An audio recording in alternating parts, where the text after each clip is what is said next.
I'm recording. So Okay, so wonderful. So good. yeah. So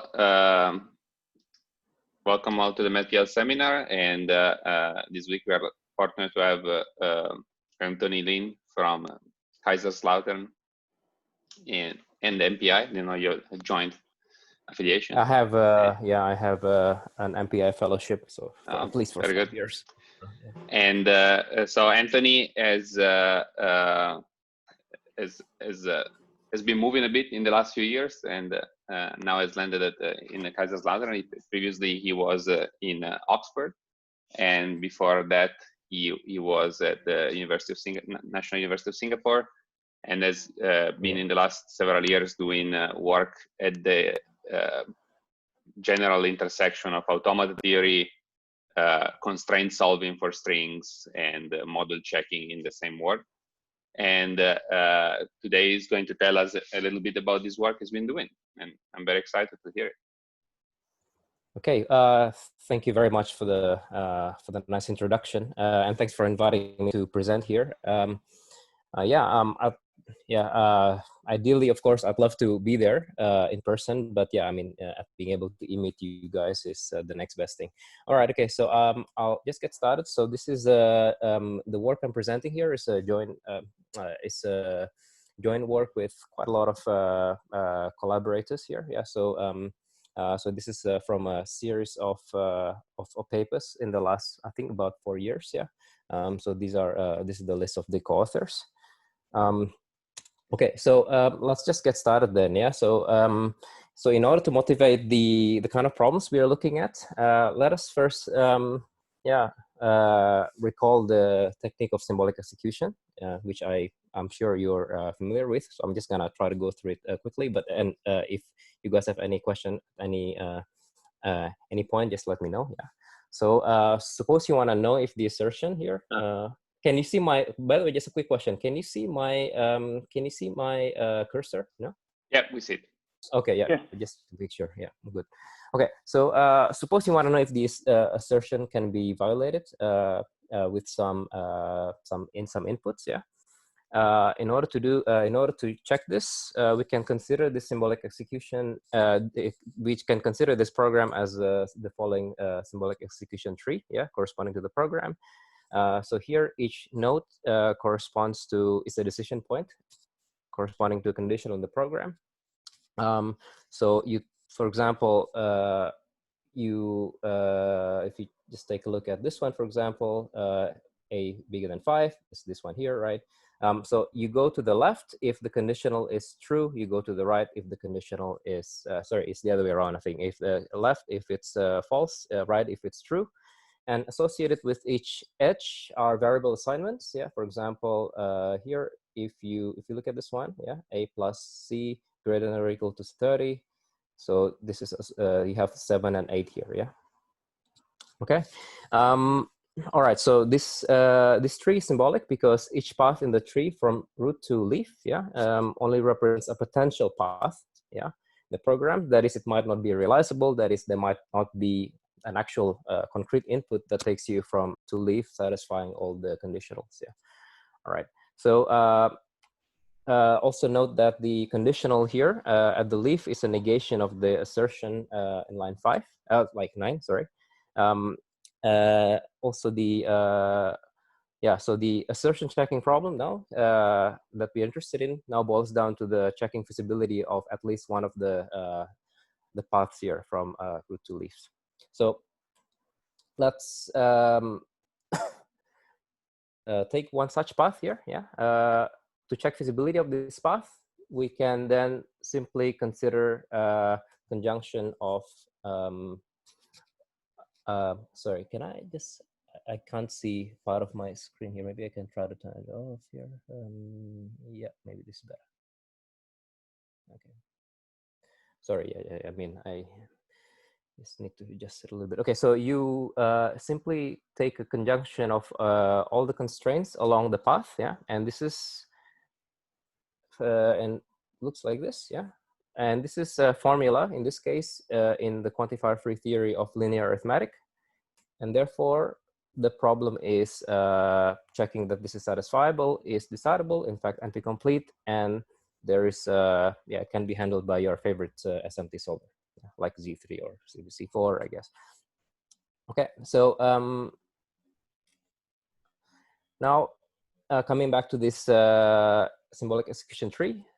So if you just query this symbolic, if you query this, the paths, yeah, on each of, if you do this for each of the paths, you get the following answers, yeah. So here is unset, and here is here, for example, is satisfiability. This is satisfiable in this case. So if it's unsatisfiable, it just simply means this is not realizable. But if it's satisfiable, this is realizable with the following, and then you can extract the input from the model, for example. Okay, so this anyway. So that's a quick, hopefully, a quick crash course on symbolic execution for some of you who are not familiar with it. Now, the main question in this talk is just to answer. Yeah, can we do the same with string manipulating programs? I mean, this is pretty much the main question that we are trying to answer here. And so I have several motivations here, several points that I can mention why you wanna, or why one should be interested in string constraint solving. The first one is that strings are fundamental data type in many programming languages, especially scripting languages like JavaScript, Python, yeah. And second point is that there are many subtle bugs that are caused by string manipulation, yeah. So some of them could have, some of them could have serious security implications. So for example, like cross-site scripting, code injection, etc. So here is a little example. Just to give you a flavor of the kind of bugs that you could get. Yeah, here's just a quick snapshot of my LinkedIn friends list, and each friend here actually corresponds to an HTML hyperlink that looks like this. Yeah, such that when it's clicked, the function viewPerson here will be invoked with, for example, here is my friend's name Ben. Yeah, as input, and this HTML page is actually also dynamically generated, yeah, and could be, for example, by piece of code that looks like this, and which contains a lot of string manipulations, yeah, and whose resulting strings will be inserted into the page. And yeah, many bugs could arise in this way. So, for example, one potential bug is whether or not string of this form, yeah, can be inserted. Yeah, so a string of this form is potentially dangerous because, as you can see here, so when it's clicked, it invokes viewPerson, but in addition to that, some other function which is potentially malicious can be also invoked as well. So this kind of bugs are often referred to as cross-site scripting and XSS. Yeah. And standard industry defense for this kind of bugs is to sanitize the input name by means of character escaping. So, for example, here we see this on the first two lines. The first, so for example, here you HTML escape, you simply convert reserved characters to HTML codes. Yeah. And so the question here is whether or not the resulting program is safe after we introduce this kind of sanitization step. And this is the kind of problems that we are interested in checking. Okay. All right. So there are also, so I've mentioned the first two motivations. There are also other motivations. So perhaps if you just consider the area of SMT, string solving or string theory is one of the most actively investigated theory as well in the past 10 years. So for example, so here is just an estimate. It's just an estimate that I came up with. So I saw like something in between 25 to 35, but some of them can actually be lumped into the same solver, I guess. But there are quite a lot of solvers that were developed in the past 10 years. Also, finally, I also want to mention that before this area was hot in SMT, a lot of people in theoretical computer science already looked at these problems like even up to 50 years ago. And there's quite a long and beautiful history as well. And there's still many as yet unsolved problems. So yeah, this is just to mention some of the solvers, and I just put some of our two solvers here, Sloth and Ostrich here as well. Okay, so so let's consider the following question. So we want to consider string theory. So which one should we consider? Yeah. So obviously, if you look at theory over strings, the main thing is that of course the domain is going to be the set of all strings. And as is common in SMT, we're going to look at quantifier-free theories. But the thing is that unlike the theory of, for example, integer linear arithmetic, this question is actually trickier. There are a couple of questions that you have to answer first before we attack this, before we come up with the decision procedure. The first one is, which string operations should we allow in the theory? So here's a list of some common string operations. So when I say common, I'm basing this on some statistical studies that has been done, for example, on like some on JavaScript programs. But there are many different kind of statistics that people have done as well. So these are some of the common string operations here. So as you can see here, concatenation is quite natural, I guess, that this is quite commonly used, yeah. And there's also regular expression matching. And then length constraints, you want to check if the length of the string equals something else, for example. And then you want to replace first occurrence, for example, or every occurrence of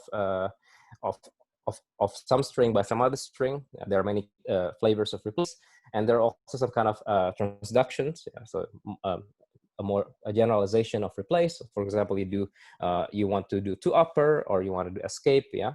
There's also splitting, and there's also like substring index of character at. So the list actually is quite endless, I would say. Okay. So the question here is that, okay, so there are a lot of string operations. Which one should we include? All of them? Should we include a strict subset of them? Yeah. So that's one question to answer. And obviously, if you want to look at this, one should also look at some decidability as well here. Yeah. So there's a limit of imposed by undecidability. For example, if you things get quickly undecidable. For example, if you just look at concatenation with letter counting, so that is, for example, you can count the number of A's and the number of B's in a string. Yeah. So that's undecidable. If you allow unrestricted replace, yeah, that's also undecidable. So there's a bunch of undecidability results here. There's also lots of long-standing open problems. For example, this one is, one of the simplest possible questions that are not known. So for example, if you have concatenation with length constraints, is it decidable? I mean, this has been open for like, I think 50 plus years. And yeah, there's still a lot of unknown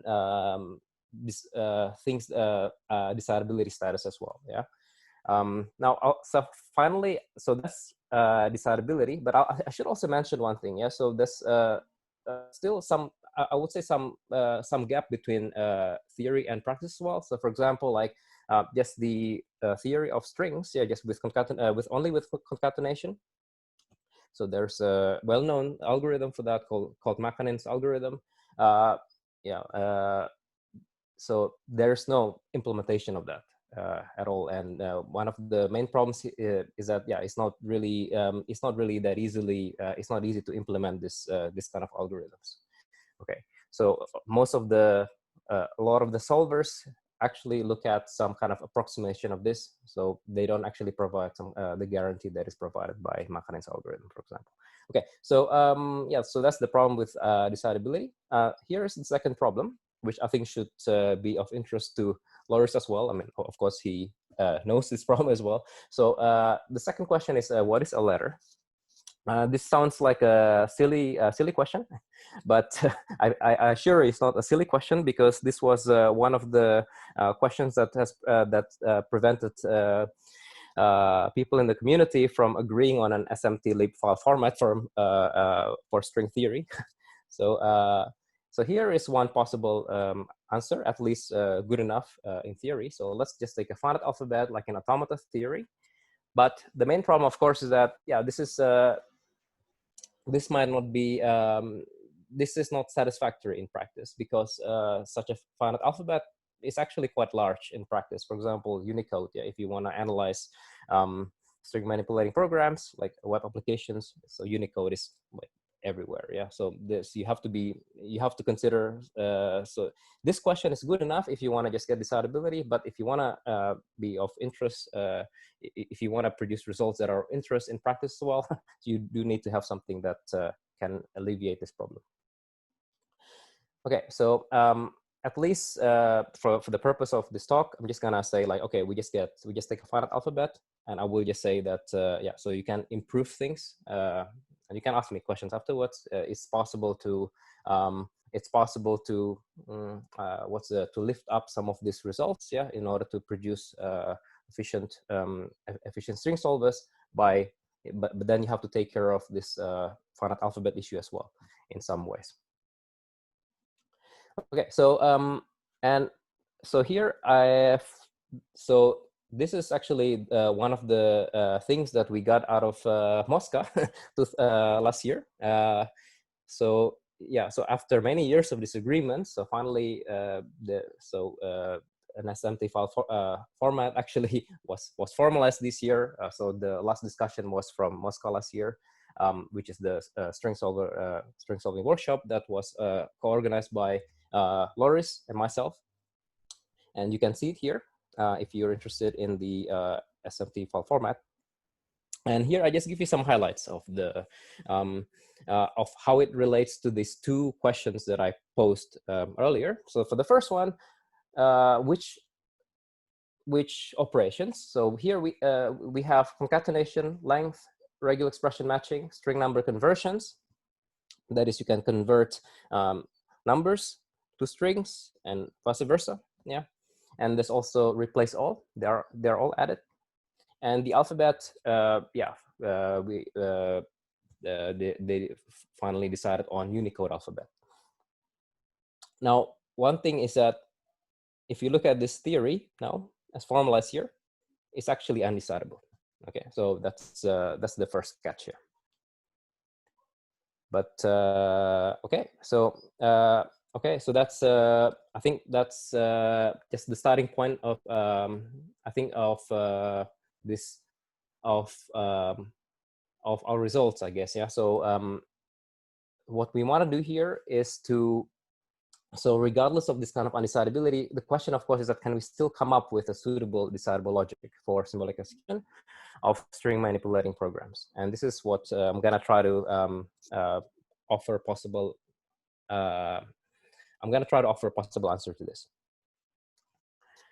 Okay, so so we've talked about symbolic execution. Let's just formalize this problem a little bit, especially in the context of string manipulating programs. Now, symbolic execution, as you saw just now, it's basically a sequence of assignments and assertions. Okay, and in the context of string manipulating programs, the assignments are something of this form. So you these are string variables, okay, and you have some kind of string functions here, f. Okay, so here I'm just gonna keep it abstract for now, just to say that these are string functions, and we'll try to concretize them later on. Okay, and the same goes with the assertion. So you have some functions or some kind of predicates, yeah, for strings, yeah.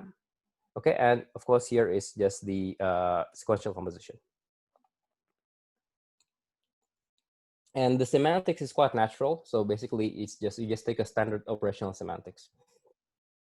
Now, a symbolic execution is actually just a formula in disguise. So for example, if you take this symbolic execution, so here you have two assignments and then an assertion. This you can convert it to the following string form, the following formula in string theory.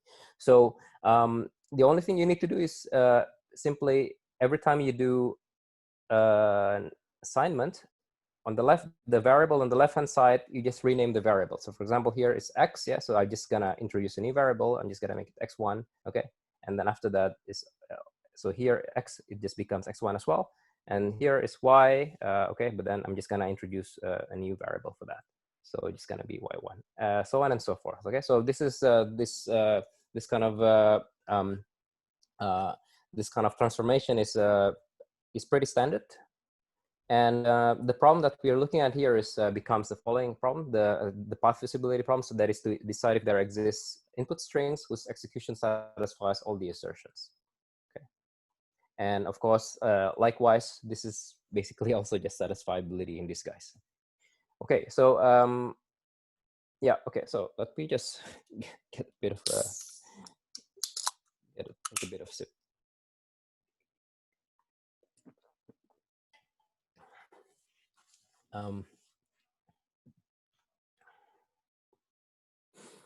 Okay, so I just want to illustrate this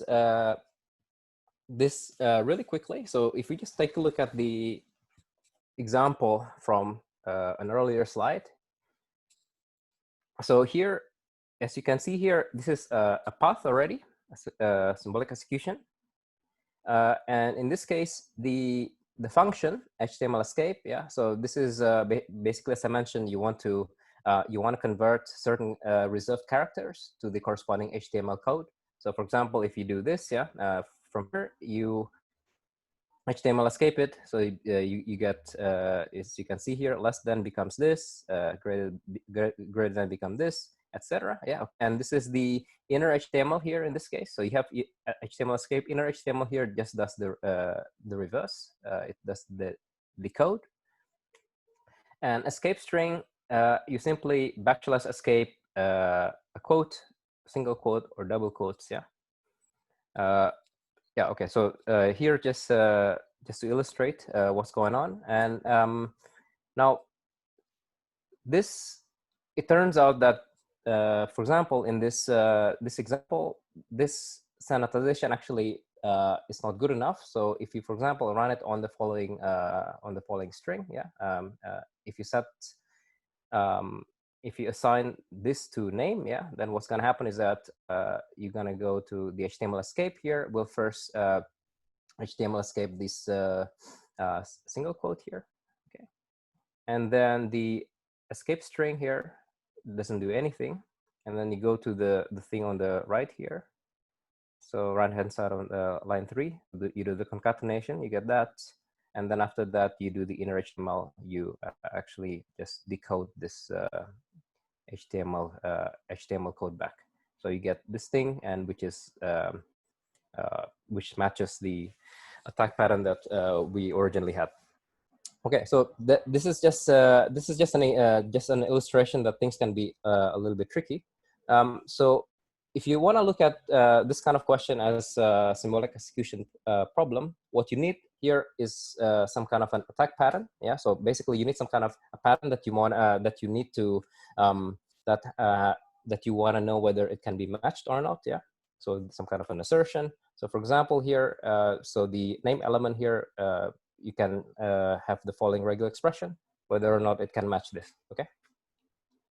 So this, you can model this. You can model this almost directly. Okay. So the xy here is just the same as this one, and then here I have an intermediate variable z for the thing, the result of this concatenation before you apply inner HTML, and then after that you also have this inner HTML string function, and then finally you do this regular expression matching.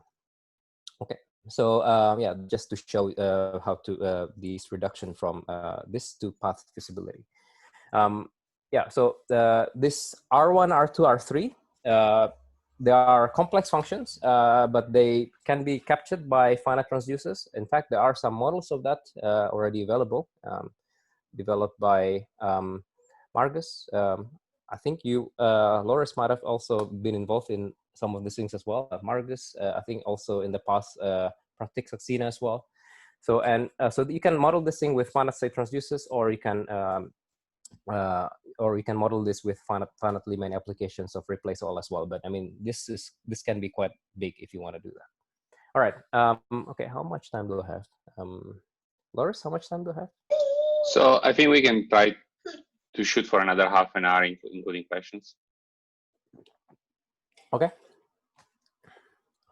All right, so maybe I'm gonna skip this one. So I'm just gonna mention quickly that if you just look at, I think this is one of the results that I mentioned. So if you just look at symbolic execution with ReplaceAll, yeah, it's already undecidable. And yeah, but you need here, one thing that is important here is that you need equality and regular expression matching on the for the assertions, and ReplaceAll for the right-hand side of the assignment. Okay, so this is undecidable in general. I have this is an easy proof reduction from post-correspondence problem, but I'm just gonna leave it. And if you guys are interested, you can follow this thing. This is not that difficult, and yeah, you can look at this afterwards and just yeah, it should be self-explanatory. Okay, so that said, so in general it's undecidable. So, but we can still come up with, it is still possible to come up with decidable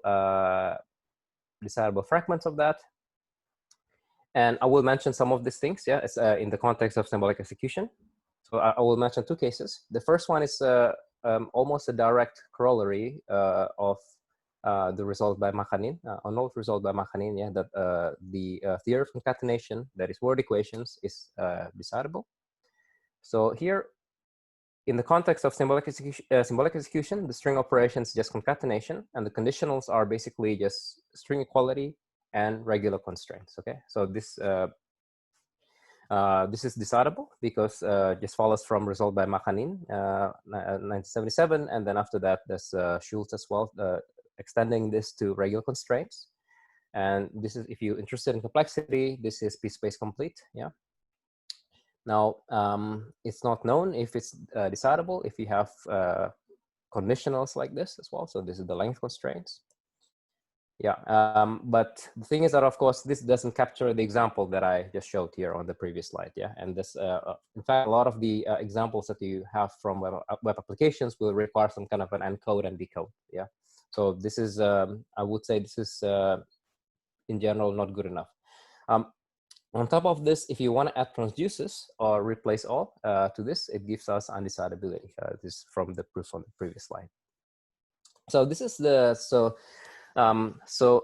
case 2 here is, so you can still get decidability if you want to, so if you allow other functions.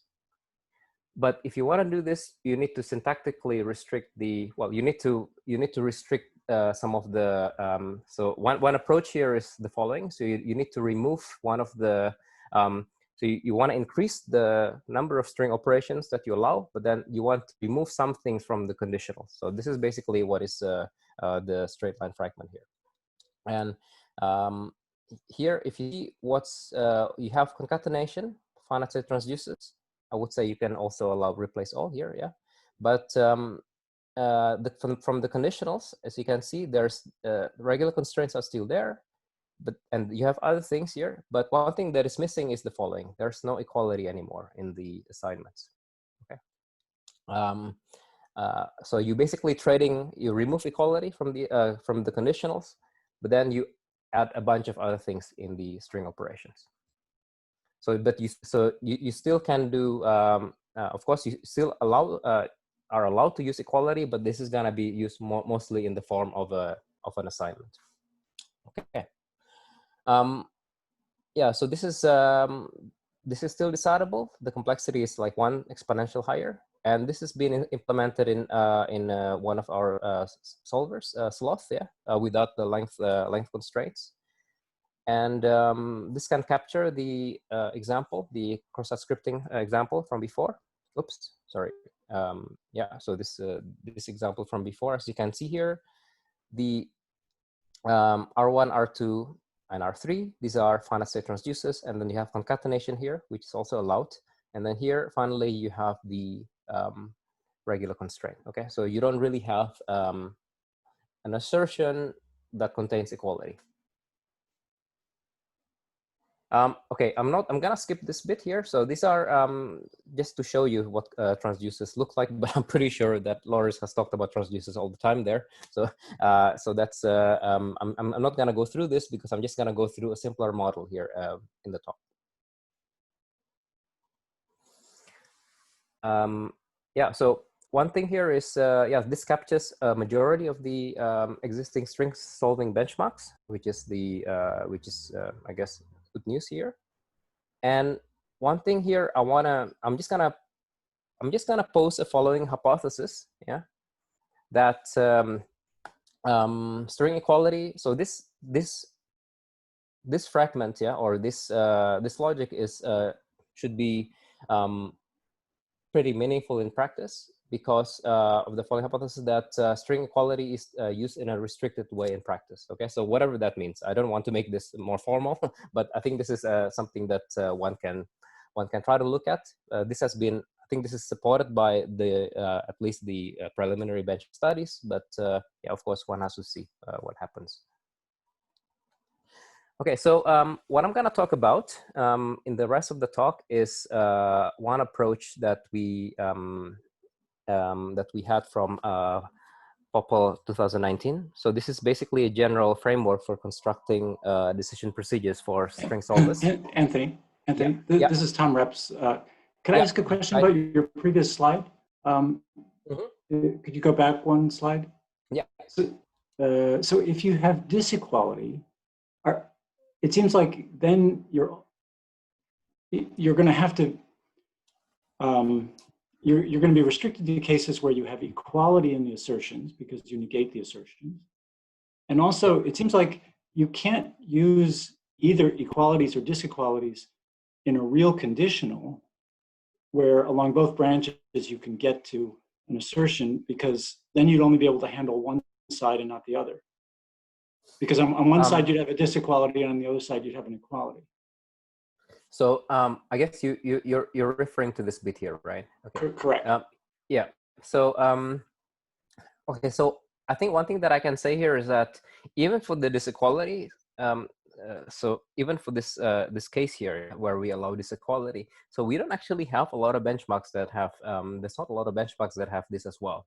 Okay. So but of course, if you want to, for example, do program equivalence, yeah, so or you want to check that two programs are not equivalent, what it's gonna boil down to is gonna be something with this equality as opposed to quality. So at least, so this is I'm just trying to show that or to say that yeah, this equality can still be meaningful even if you don't do equality. But I'm not sure if I got your question. Well, I was asking about I mean, your examples were about symbolic execution. Yeah. So if you run into a conditional that is using either an equality or a disequality, on one side, as you go down the true branch, you'll have to test an equality. But if you go down the false branch, you have to test a disequality.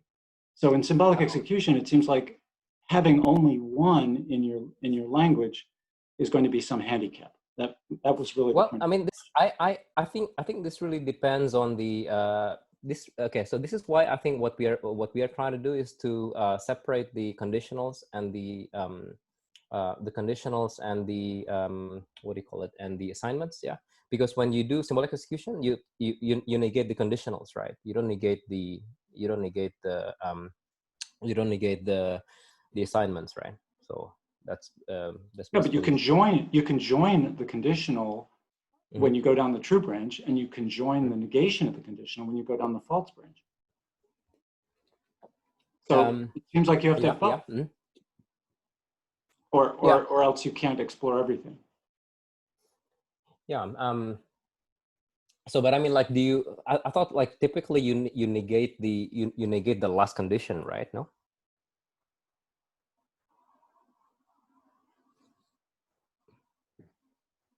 Hello. Yeah. Not sure who that is.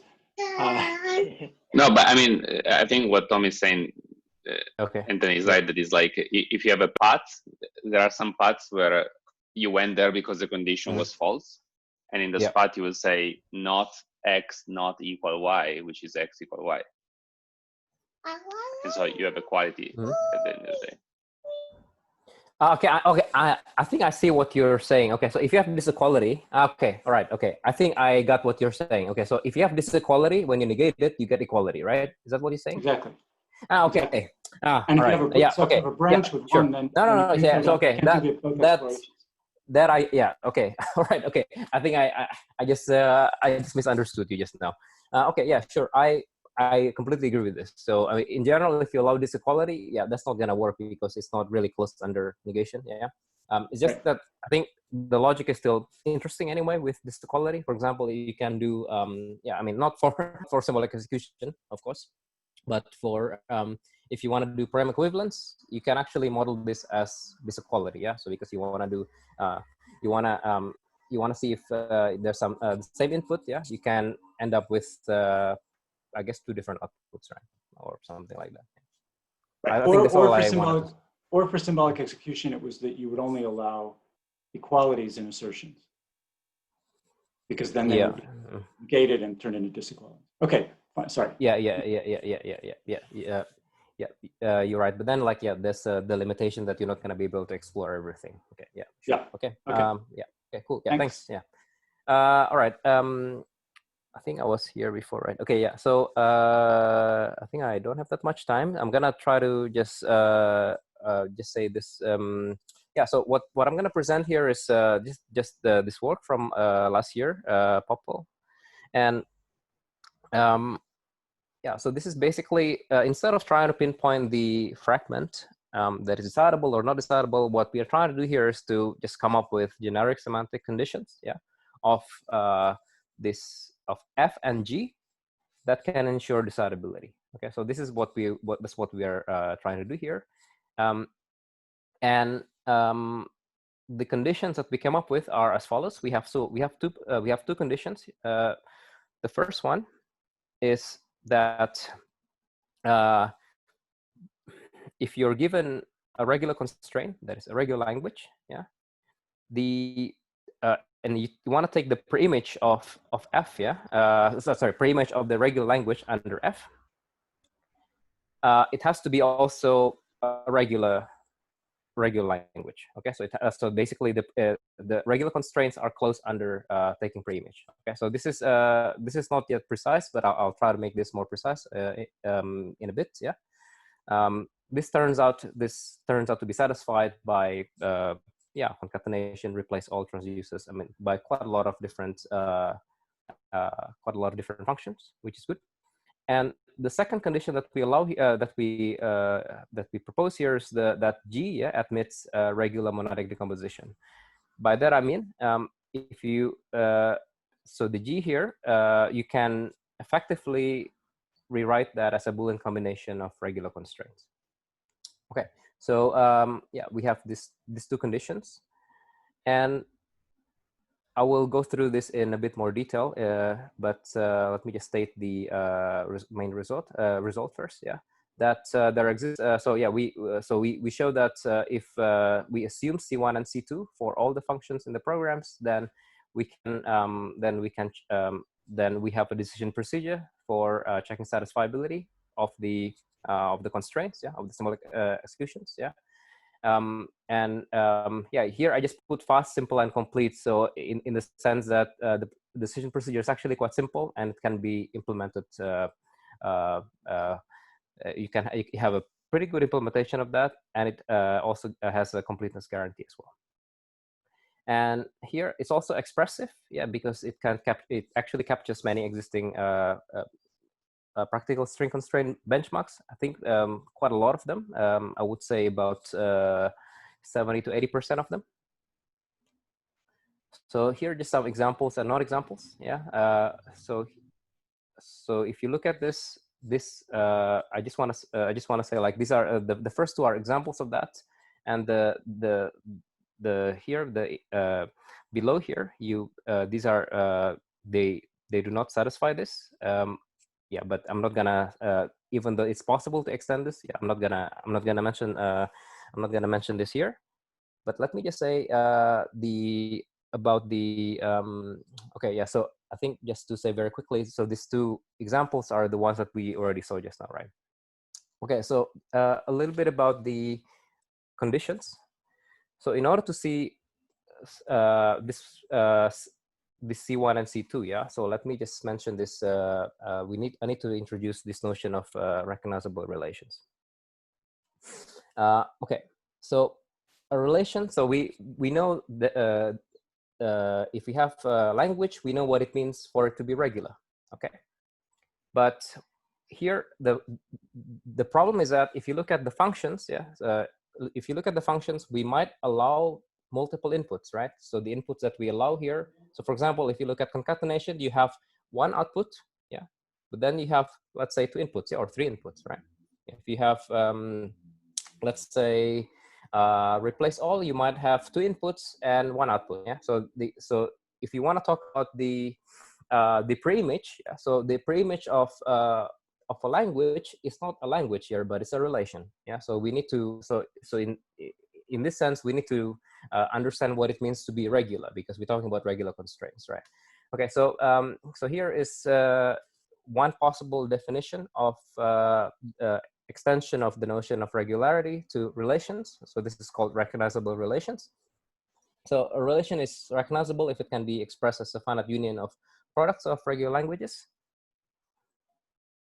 Okay, so so there are a bunch of examples here. So one example is Boolean combinations of regular constraints. Yeah. You can also take unary length constraints. For example, like, okay, so the length of the string x is, I don't know, even, odd, 3 modulo 5 or something. Yeah. So that's this you can express this as recognizable relation, but in this case, actually also regular language. So you can have something more general, for example, like this. Yeah. So so here you take the set of all strings. Yeah, that satisfy this. Yeah. That satisfy this length constraints. That's also recognizable. Yeah.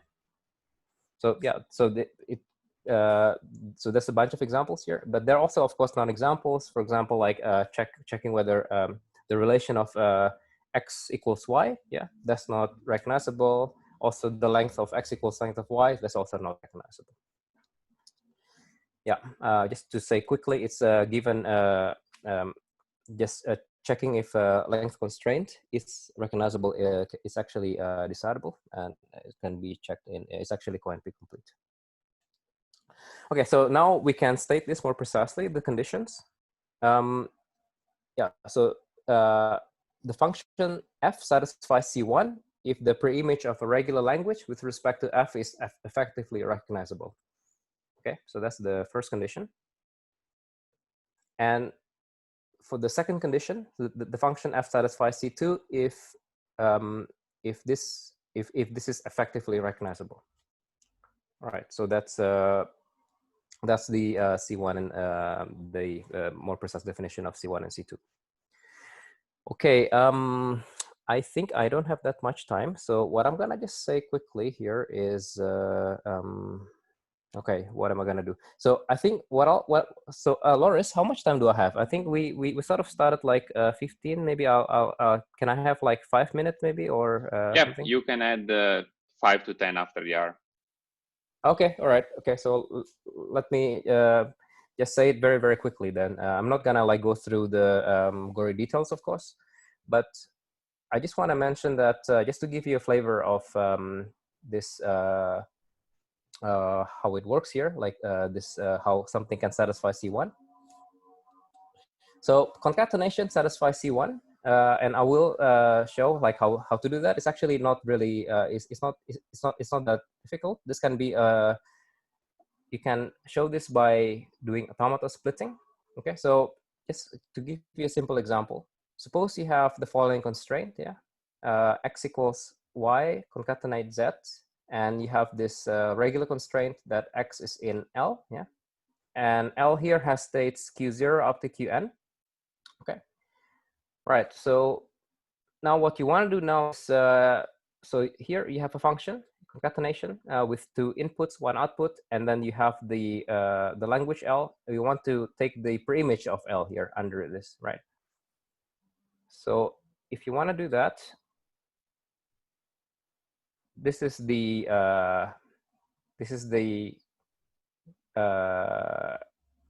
recognizable relation, And what is going on here? Well, what's going on here is as follows. Yeah. So if you have this L, so this is considered as automata, and let's say Q0 is the initial state, Qn is the final state. If you want to go from Q0 to Qn, because this is like so the word here, when you consume the word, you need to go through something in order to get to from Q0 to Qn. And in order to split this into two parts, yeah, the Y and Z, so the automata must at some point hit the end of the word Y, yeah, before you get to the second part of the word. So you need to non-deterministically guess this thing, and that's basically what you can see here, this QI here. So basically, you can read it as follows. So from Q0, you have to go to some QI, yeah, and then from some QI, you have to go to Qn, and this Y here has to be in this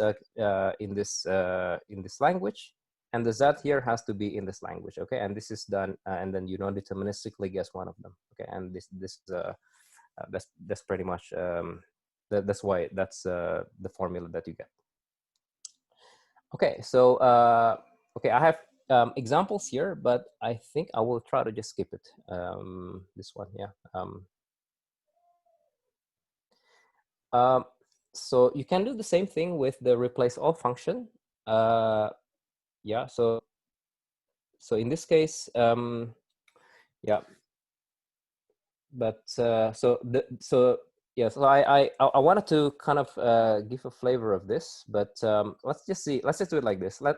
I can try to show this thing if we have time later on. Okay, so I will come back to this. I will come back to this later when we have time. But before that, what I want to do here is, I guess I will try to just show the just a flavor of the decision procedure before we and if I have time, I'll come back to that. Okay. Okay. So the decision procedure is follows the following simple recipe here. So the first thing, so what you want to do is as follows. So you want to simply propagate all the regular constraints backwards. I think this is the important thing here. So you have to propagate it backwards, not forward, but backwards. Yeah. So when I say backwards here, it means in terms of the input variables. So you go from the well, let's say the output variables, and then you sort of go back, and then and at the end you're gonna solve intersection of regular languages. Okay. So that's the basic idea behind this. Let me illustrate this by two examples. Okay. So here, I'm just gonna assume that this C1 condition and C2 are satisfied here, yeah? So we don't actually really need to know how to do this, the proof, of course, yeah? And we just need to assume that it satisfies C1 and C2. So firstly, I'm just gonna rewrite this, okay? Just to make sure that everything are variables here on the right-hand side, okay? So now, what you do here is as follows. So you look at this, you look at the very last guy here, yeah. And then here we have a regular constraint, okay. And what I'm gonna do here is I'm gonna take the preimage of this replace, yeah. Preimage of the preimage of B star under replace, okay. And then we're gonna get a constraint for, and then after that we're gonna get a constraint for X, okay.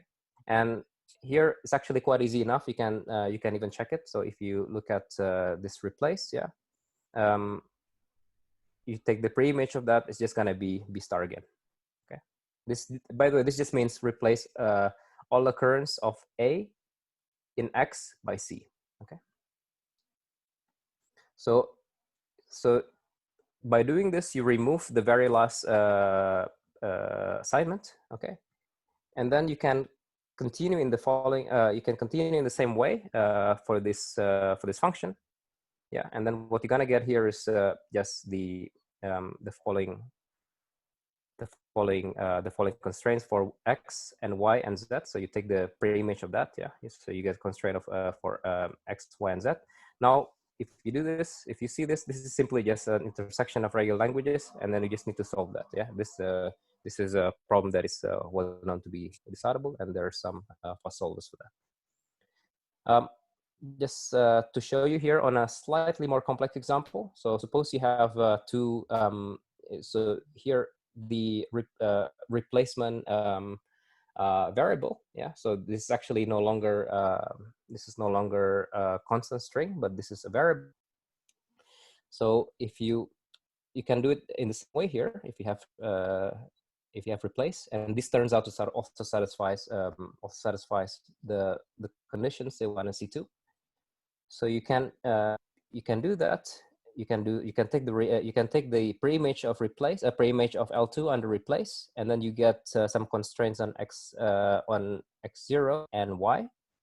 Okay, and then you can just have to apply. You just have to look at this thing now, and then just have to take the pre-image of in this case of x0, yeah, under pre-image of this L1 and S, yeah. So you can take, let's say, you can take intersection of that, or you can actually do that separately. That's fine. Yeah. Under replace all, and then what you're gonna get is these two conditions, yeah. O and O prime for this X and Y, yeah. Let's say, and then yeah, and then you sorry, that's actually a mistake. So this is this thing here is I'm just trying to take in this case I think what I'm trying to do here is I'm just trying to take the I'm just trying to simplify this thing because there are different variable names here.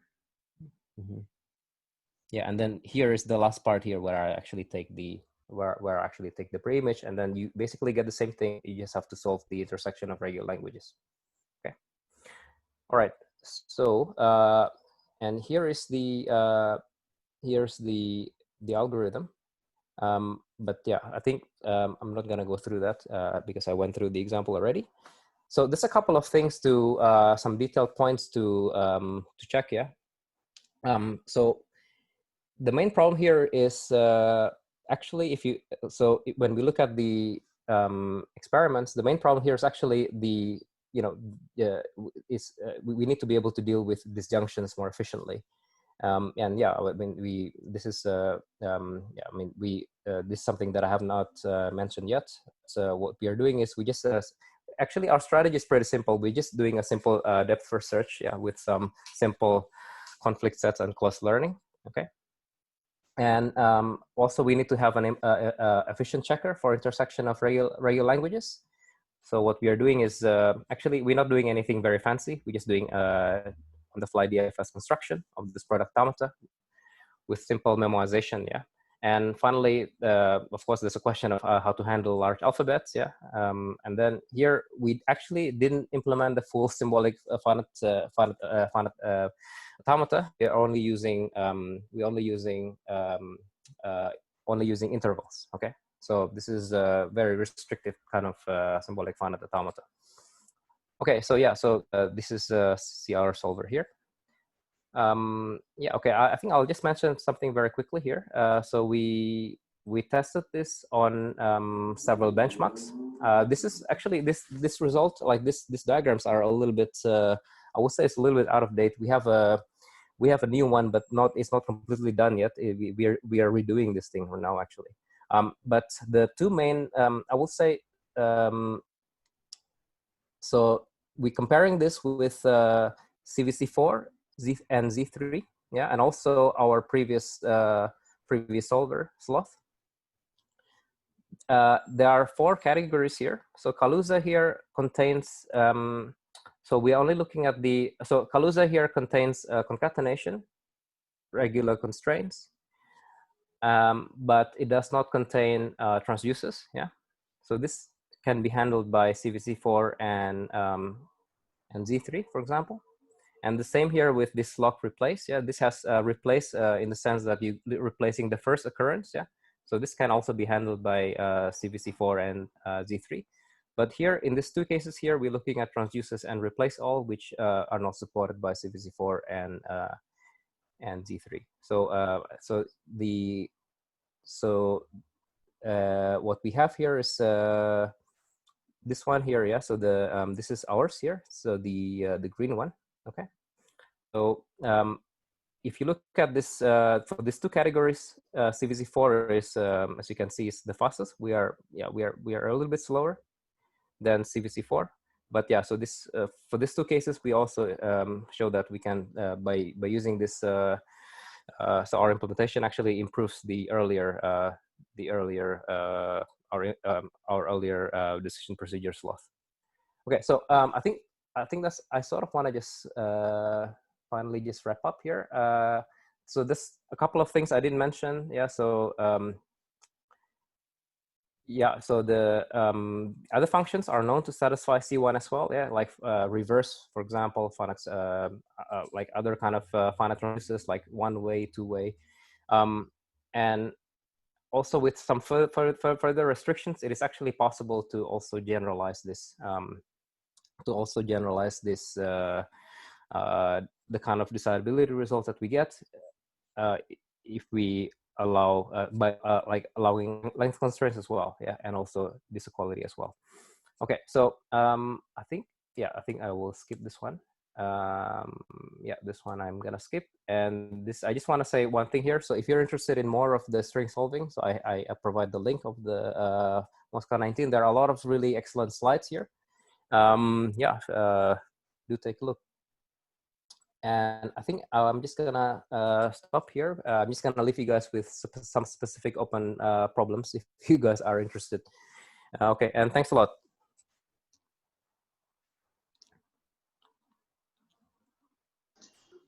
Okay. Sorry, I was rushing a little bit. Yeah. It's okay. Sorry, I was rushing a little bit because I'm just not sure how much time I had. Yeah. It's fine. I think we are doing fine. So Okay. There is time for a few questions. Anybody has questions? So I just want to say one thing very quickly. Yes. So this slide is a bit more detailed because I did this thing for this is kind of like this is an adaptation of the slides that I presented for summer school. Yeah, and it has some good questions, I think. So if you guys are interested, I can also send you the slides, and yeah, they have. I think this has some good examples as well there. So. So one question I have is: it seems like your last solver, Ostrich, is basically, it builds on the idea that you figure out. I mean, your definition 1 C1 is basically weakest precondition, right? And so you're asking for which functions I can compute the weakest precondition. And and once you have that, I guess kind of the question is, people have used weakest precondition a lot in program analysis of various kinds, like in particular, like all of core logic is based on that. Yeah. Can you do something that is not just string solving? Like, can you combine these with some, with something like core logic and do different type of analysis that are not just symbolic execution? Okay, yeah. So I think just to answer this question, I think it's possible. For example, if you wanna do invariant checking, yeah, it is possible to capture this in the logic. I mean, to some extent, of course, yeah. Not you can't really do everything, but the catch here, I think, is that you need to. I mean, I think the kind of conditions or the kind of conditionals that we allow here are, I think, mostly on. I would say mostly suitable for symbolic execution. If you want to do like invariance checking, I don't know, maybe you might need some more complex conditionals, yeah, because you need some more complex relations between X and Y, let's say, yeah, right. That said, there are some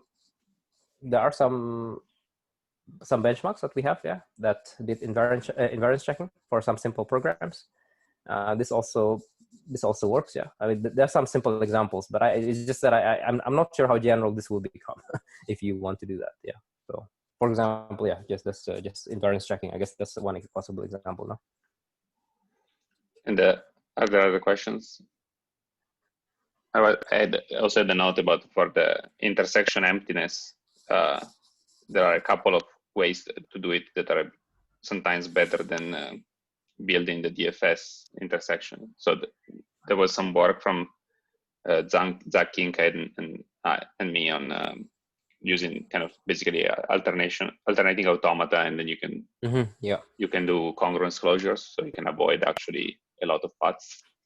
And then there is also, I think Margus now has a new view of alternating automata. So I'm actually curious about this because I think let me just check if this okay, yeah, so our previous solver Sloth, yeah, what we did is we used some kind of alternating automata. But then one thing is that maybe this is the main problem. So so you get some we used RC3, yeah. Actually, yeah, we used I can't remember precisely which tool that we used at the end. I think we tried 2 different tools to solve non-emptiness of the alternating automaton, yeah, at the end. And the thing is that this didn't work out that well. But maybe that's I can send you a paper, and we actually, that was one of our benchmarks for intersection emptiness, where we were doing pretty well. But so, it was equivalence actually, but yeah, we're mostly working with equivalence, but it could be easy to check if you can get some benefits. And I think Margus, you should talk to Margus. He has now an algebraic view of alternating automata that allows you to do things differently, and it claims is very fast. So yeah, I mean, I think we're supposed to have a chat a little bit anyway. Like there's some other things that we wanted to talk about some learning questions related to symbolic automata. So I'm not sure if you guys are still working on it, but yeah, are you actually also working on it, right? Yeah. Yeah, we should talk.